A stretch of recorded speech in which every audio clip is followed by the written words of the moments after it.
कर्मचाऱ्यांना द्यायला पैसे नसतील तर कार्यालयामधील टेबल, खुर्ची, एसी विकून टाका. गरज पडली तर पालिका आयुक्तांच्या गाड्या देखील विकून टाका. पण कर्मचाऱ्यांना त्यांच्या हक्काचे पैसे द्या. हायकोर्टाचा हा संताप आहे पालिका प्रशासनावरचा.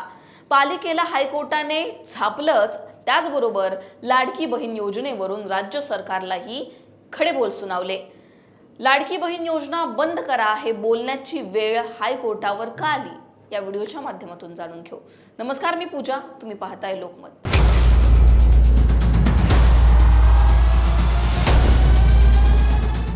मुंबई महापालिकेच्या शिक्षण विभागातील एका निवृत्त महिला कर्मचाऱ्याला 7व्या वेतन आयोगानुसार पेन्शन त्याचबरोबर अन्य लाभ पालिकेनं देणं अपेक्षित होतं. तसं झालं नाही आणि त्यामुळे महिलेनं काय केलं तर हायकोर्टात धाव घेतली. आता ही महिला हायकोर्टात गेल्यानंतर कोर्टानं काय म्हटलं तर सुनावणी पार पडली. कोर्टानं काय म्हटलं, महापालिकेने या महिलेला 30 मे 2026 पर्यंत 6व्या वेतन आयोगानुसार पेन्शन आणि अन्य सर्व लाभ देण्याची तयारी आहे ती दर्शवावी.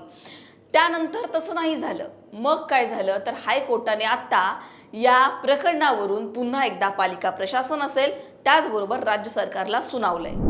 पालिकेच्या वकिलांनी कोर्टासमोर काय म्हटलं ते आधी बघा. 7व्या वेतन आयोगानुसार पेन्शन त्याचबरोबर अन्य लाभ देण्यासाठी पालिकेकडे पैसे नाहीत, कारण राज्य सरकार पैसे देत नाही. यावर हायकोर्टाने संताप व्यक्त केला आणि हायकोर्ट म्हणालं, लाडकी बहीण योजनेसाठी सरकार 40,000 कोटी खर्च करतंय, मग पैसे कसे नाहीत? लाडकी बहीण योजनाच बंद केली पाहिजे, अशा कडक शब्दांमध्ये हायकोर्टाने खडेबोल सुनावले. आता यानंतर हायकोर्टाने पालिका प्रशासनाला कसं झापलं ते सुद्धा बघा. हायकोर्ट काय म्हणालं तर पालिकेच्या अतिरिक्त आयुक्तांना 7व्या वेतन आयोगानुसार वेतन मिळतंय ना, त्यासाठी राज्य सरकारकडून त्यांना पैसे येतात. फक्त शिक्षक आणि शिक्षकेतर कर्मचाऱ्यांसाठी पैसे येत नाहीत.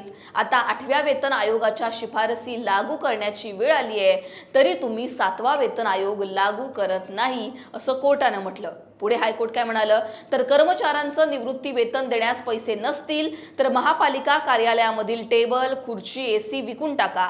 वाटल्यास पालिका आयुक्तांच्या गाड्यांसह अन्य गाड्या सुद्धा विकून टाका. पण कर्मचाऱ्यांना त्यांच्या हक्काचे पैसे द्या. या कडक शब्दांमध्ये हायकोर्टाने पालिकेला फटकारलं.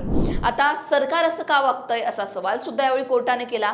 राज्य सरकारने याबाबत भूमिका स्पष्ट करावी असं देखील कोर्ट म्हणालं. त्यामुळे लाडकी बहीण योजना आता सरकारच्या अंगलट आली आहे का असा प्रश्न उपस्थित होतोय. कारण हायकोर्टाने लाडकी बहीण योजनेवरून राज्य सरकारला फटकारण्याची ही काही पहिलीच वेळ नाहीये. या आधी आपण अनेक वेळा पाहिलंय, अनेक विभागांचा निधी, अनेक खात्यांचा निधी कशा प्रकारे लाडकी बहीण योजनेसाठी वळवला जातो आणि त्यावरून हायकोर्ट संताप व्यक्त करतं. या आधी सुद्धा आदिवासी विभागाचा निधी लाडकी बहीण योजनेसाठी वळवल्यामुळे त्या विभागासाठी पैसे नव्हते.